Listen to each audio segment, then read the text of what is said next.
क्यों है खाटू श्याम जी के मंदिर में इतनी शक्ति? क्या है इसके पीछे छुपा हुआ रहस्य? आज मैं आपको एक ऐसी कहानी सुनाने जा रहा हूं जो सिर्फ कहानी नहीं है, ये एक दिव्य सत्य है। ये एक ऐसे भगवान की कहानी है जो कलयुग में हारे हुओं का सहारा बना, जिसका नाम सुनते ही रोंगटे खड़े हो जाते हैं, जिसके दर्शन मात्र से जीवन बदल जाता है।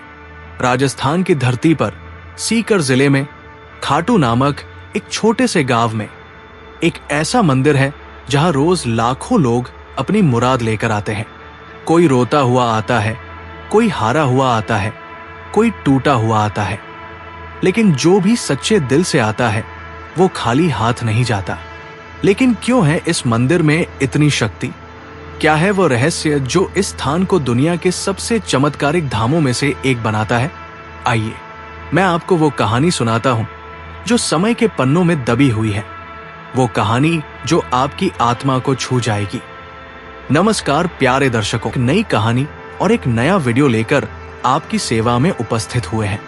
आज की कथा अत्यंत ज्ञानवर्धक और प्रेरणादायक है। कथा शुरू करने से पहले आपसे एक विनम्र निवेदन है। शास्त्रों में कहा गया है कि अधूरी छोड़ी गई कथा दुख और पाप का कारण बनती है, इसलिए इसे अंत तक अवश्य सुने। और अगर आप अपनी माँ से सच्चा प्रेम करते हैं तो इस वीडियो को लाइक करें, हमारे चैनल को सब्सक्राइब करें और कमेंट में माँ लिखकर अपना समर्थन दें। तो आइए बिना किसी विलंब के आरंभ करते हैं आज की प्रेरणादायक कथा। युगों पूर्व जब धर्म और अधर्म के बीच युद्ध की तैयारी हो रही थी, उस समय पांडुपुत्र भीम के पुत्र घटोत्कच के घर में एक अद्भुत बालक ने जन्म लिया। उसकी माता का नाम था मोरवी, जो अहिलावती के नाम से भी प्रसिद्ध थी। जन्म के समय ही आकाश में दिव्य प्रकाश फैला था, देवताओं के मृदंग बजे थे। ये बालक था बर्बरीक, एक ऐसा योद्धा जिसकी वीरता और शक्ति की गाथा आज भी कही जाती है। बर्बरीक के जन्म के साथ ही प्रकृति में अनेक चमत्कार हुए थे। वृक्ष फल फूलों से लद गए, नदियां मधुर संगीत बजाने लगी और पशु पक्षी आनंद में नृत्य करने लगे। ये सब इस बात का प्रमाण था कि कोई दिव्य आत्मा धरती पर अवतरित हुई है। बचपन से ही बर्बरीक में अद्भुत शक्तियां थी। जब वो मात्र 5 वर्ष का था, तब उसने एक हाथी को केवल अपनी मुट्ठी के बल पर रोक दिया था। 10 वर्ष की आयु में उसने एक दिन में 100 राक्षसों का वध कर दिया था। मां मोरवी ने अपने पुत्र को सिखाया था, हे पुत्र, जीवन में हमेशा याद रखना कि सबसे बड़ा धर्म है हारे हुए की सहायता करना। जो निर्बल है, जो असहाय है, जो संकट में है, उसके साथ खड़े होना ही सच्चा धर्म है।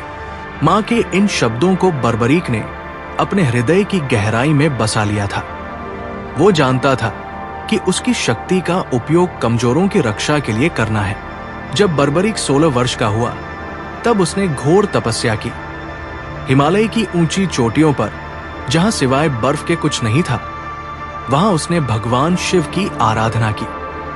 महीनों तक केवल हवा पीकर, बिना भोजन के वो तपस्या में लीन रहा।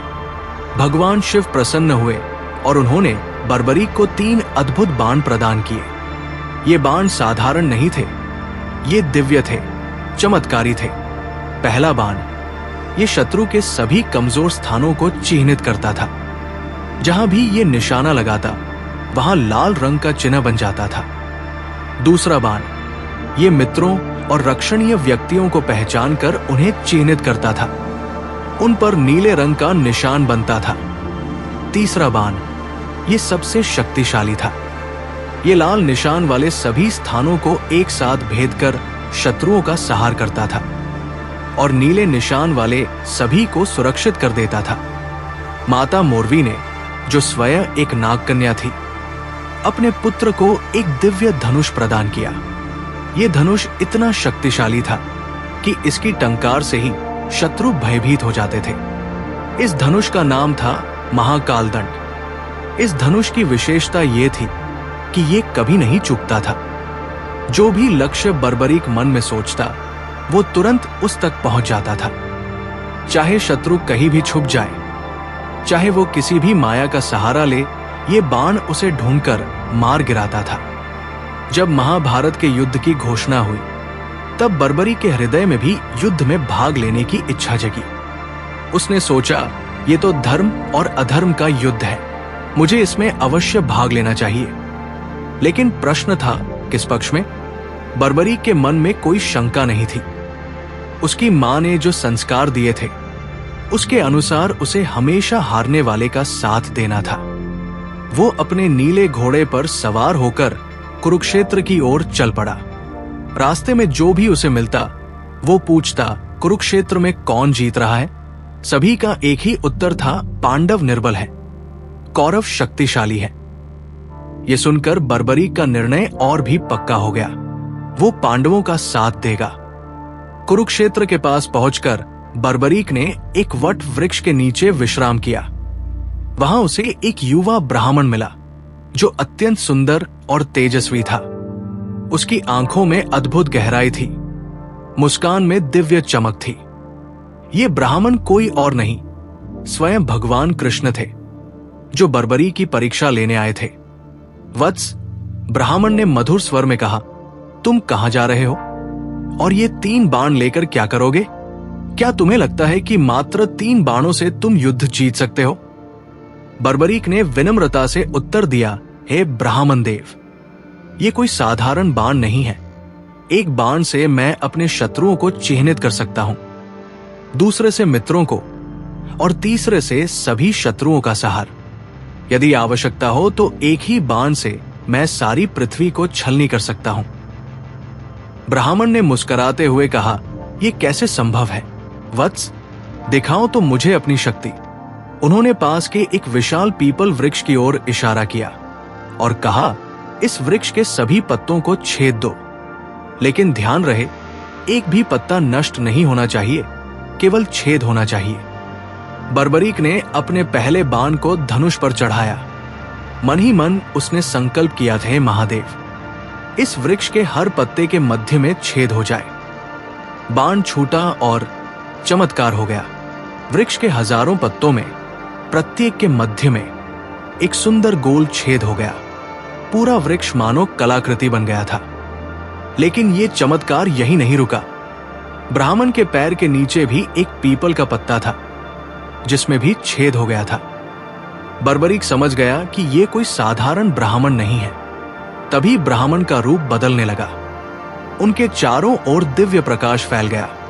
उनके सिर पर मोरपंख का मुकुट दिखाई दिया, हाथ में सुदर्शन चक्र और मुरली। ये थे स्वयं भगवान कृष्ण। बर्बरीक तुरंत उनके चरणों में गिर पड़ा। हे जगन्नाथ, हे कृष्णा, आपने मुझ पर कृपा की, लेकिन मैं समझ नहीं पा रहा कि आप मुझसे क्या चाहते हैं। भगवान कृष्ण ने बर्बरीक को उठाया और प्रेम से कहा, वत्स, मैं तुम्हारी शक्ति से प्रभावित हूं, लेकिन एक समस्या है। तुम्हारी शक्ति इतनी महान है कि यदि तुम युद्ध में भाग लोगे तो पूरा युद्ध असंतुलित हो जाएगा। भगवान कृष्ण ने समझाया, तुमने कहा था कि तुम हारने वाले का साथ दोगे, लेकिन सोचो, यदि तुम पांडवों के साथ मिलकर कौरवों को हरा दोगे तो फिर कौरव हारने वाले हो जाएंगे। तब तुम्हारा धर्म होगा कौरवों का साथ देना, और यदि तुम कौरवों का साथ दोगे तो पांडव हार जाएंगे। तब तुम्हें पांडवों का साथ देना होगा। इस तरह तुम अकेले ही पूरा युद्ध लड़ोगे और सभी महारथी केवल तमाशबीन बनकर रह जाएंगे। बर्बरीक के मन में तूफान मच गया।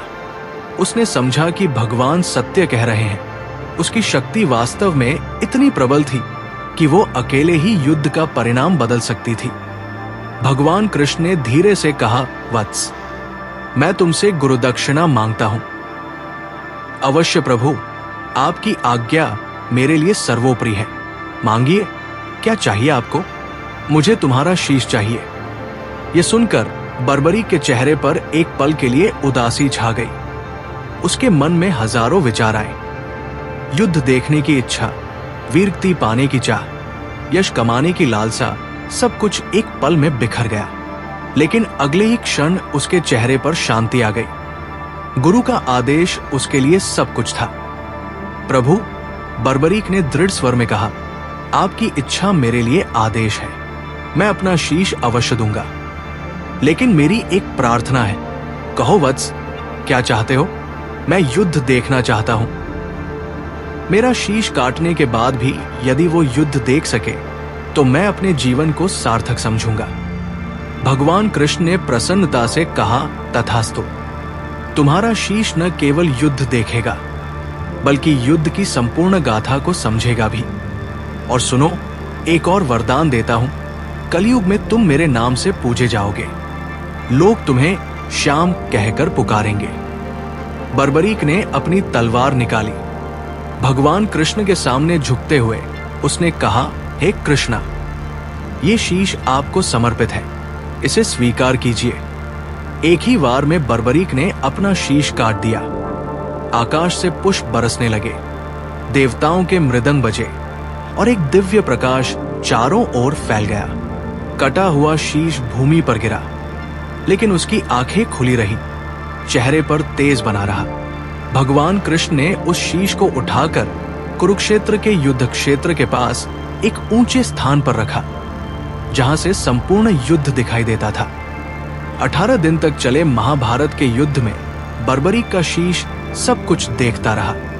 उसने देखा कि कैसे महान योद्धा एक एक करके वीरगति को प्राप्त होते गए। उसने देखा भीष्म का शरशय्या, अर्जुन की वीरता, कर्ण का दान, द्रोणाचार्य का त्याग। लेकिन सबसे बढ़कर उसने देखा भगवान कृष्ण की लीला, कैसे वे धर्म की स्थापना के लिए हर पल युद्ध को संचालित कर रहे थे।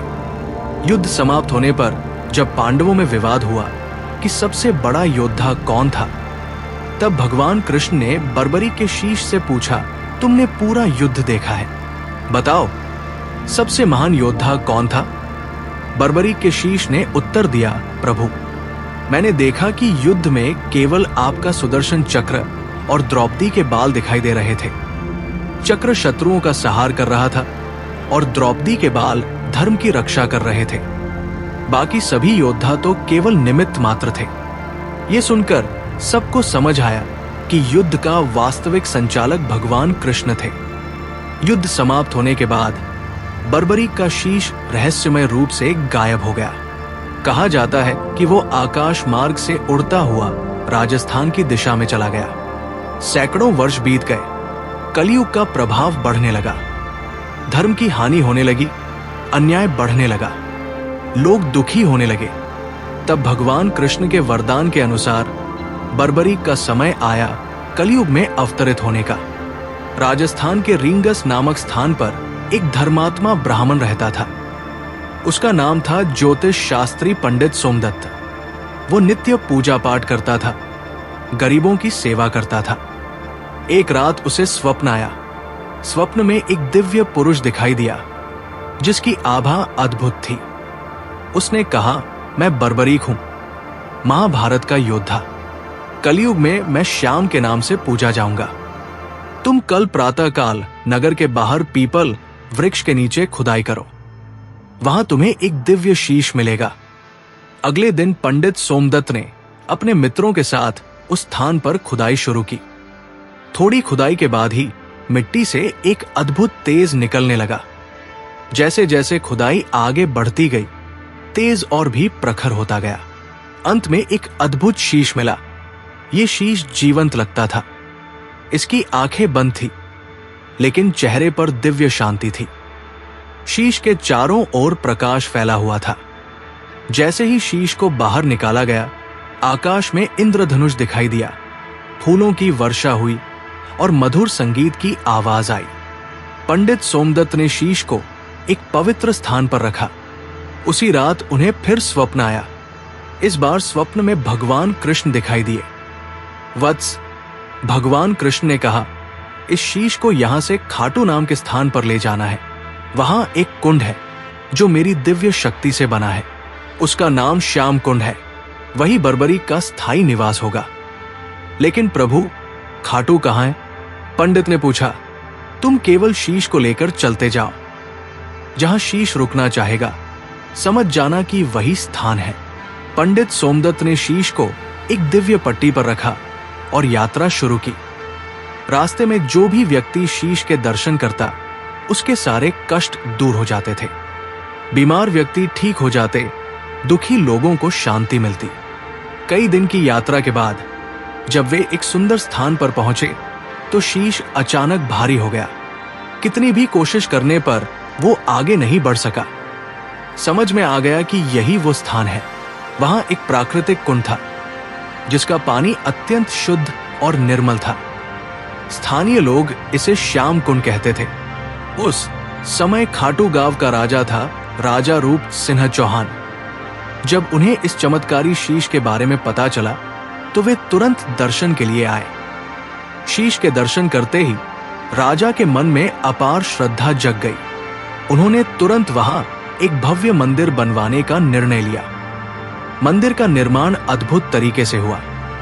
दिन में जितना काम होता, रात में उससे दोगुना काम अपने आप हो जाता। मजदूर कहते कि रात में दिव्य शक्तियां काम करती दिखाई देती थी। जब मंदिर तैयार हो गया और शीश को वहां स्थापित किया गया तो पहली बार आरती का आयोजन हुआ। राजा रूप सिंह चौहान ने स्वयं आरती उतारी। आरती के दौरान एक अद्भुत चमत्कार हुआ। शीश की आंखें खुल गई और उन आंखों में इतना तेज था कि सभी लोग चकित रह गए। ऐसा लगता था जैसे कोई जीवंत व्यक्ति सामने बैठा हो। उसी दिन से ये परंपरा शुरू हुई कि श्याम बाबा नित्य अपने भक्तों के दर्शन देते हैं।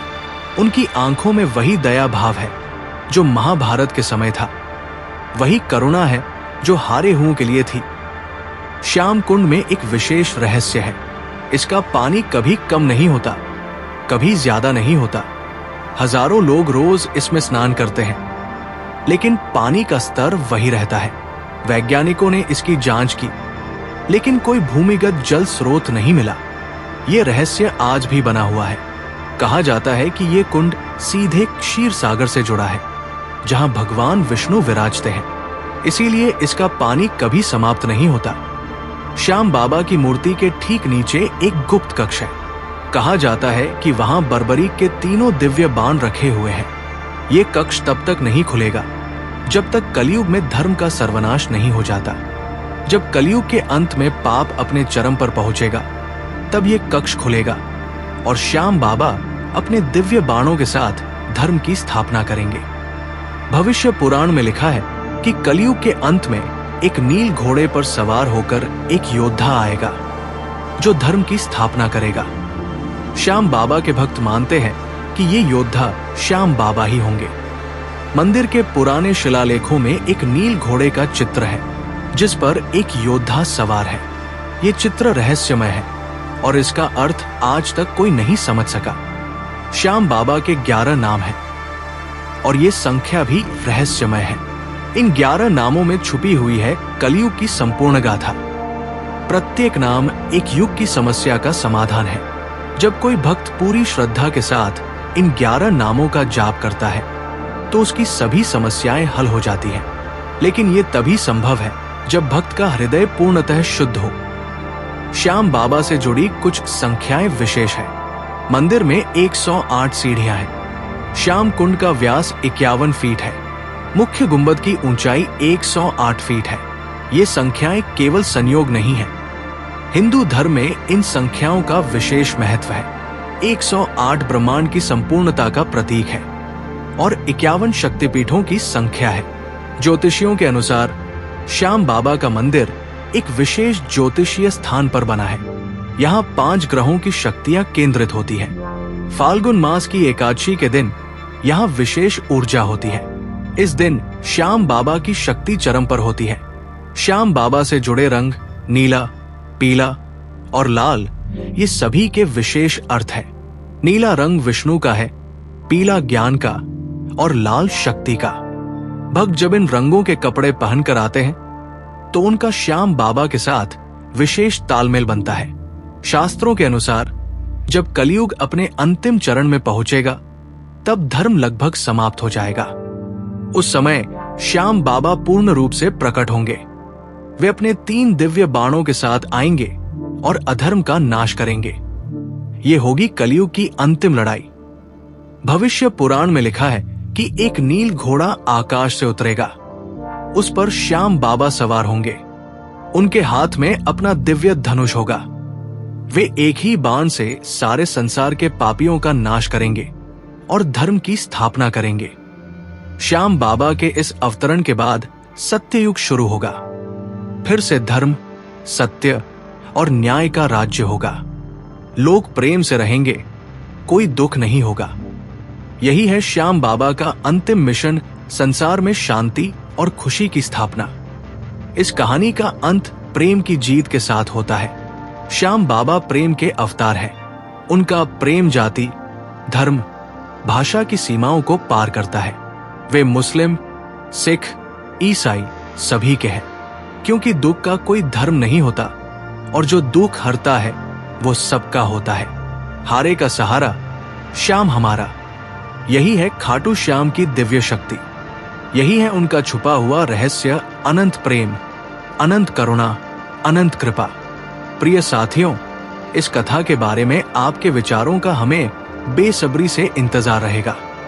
अगर ये कथा आपके लिए प्रेरणादायक साबित हुई हो तो कृपया इसे लाइक करें और इसे अपने प्रियजनों के साथ साझा करें। साथ ही कमेंट बॉक्स में जय श्री कृष्णा लिखकर अपनी भक्ति व्यक्त करें। इस वीडियो को पूरा देखने के लिए आपका दिल से आभार। जय श्याम। हारे का सहारा, श्याम हमारा।